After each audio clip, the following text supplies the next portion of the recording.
Cricket ব্যালকনিতে আপনাকে স্বাগত। টি-20 বিশ্বকাপের সেমিফাইনালে আফগানিস্তান মুখোমুখি হয়েছিল সাউথ আফ্রিকার। টসে জিতে আফগানিস্তান প্রথমে ব্যাট করার সিদ্ধান্ত নেয় এবং একটি লো স্কোরিং পিচে আফগানিস্তান যথারীতি তাড়াতাড়ি রান করতে গিয়ে সমস্ত ব্যাটসম্যানরাই সাজঘরে ফিরে যায়। একমাত্র আজমাতুল্লাহ মাত্র 10 রান করেছিল, বাকি কোনো ব্যাটসম্যান 2 অঙ্কের রানে পৌঁছাতে পারেনি। সব মিলিয়ে 56 রানে অল আউট হয়ে যায় আফগানিস্তান টিম, এবং যেখানে জনসন, রাবাডা এবং শামসির দাপটে বোলিং এর দ্বারা এই 56 রানে অল আউট করতে সক্ষম হয় south Africa team. South Africa bat করতে নেমেই কুইন্টন ডিকক তাড়াতাড়ি প্যাভিলিয়নে ফিরে গেলেও হেনড্রিক্সের 29 রান এবং অধিনায়ক ম্যাক্রমের 23 রান সাউথ আফ্রিকাকে জয়ের কাছাকাছি পৌঁছে দিতে সক্ষম হয় এবং মাত্র 9 ওভারে তাদের প্রয়োজনীয় রান তুলে দেন।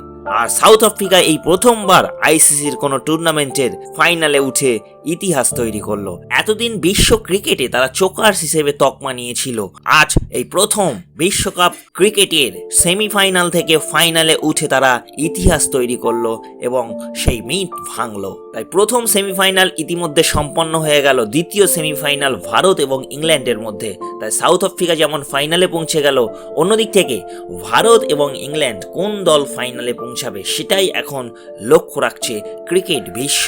ক্রিকেট ব্যালকনিতে সময় দেয় আপনাকে অসংখ্য ধন্যবাদ।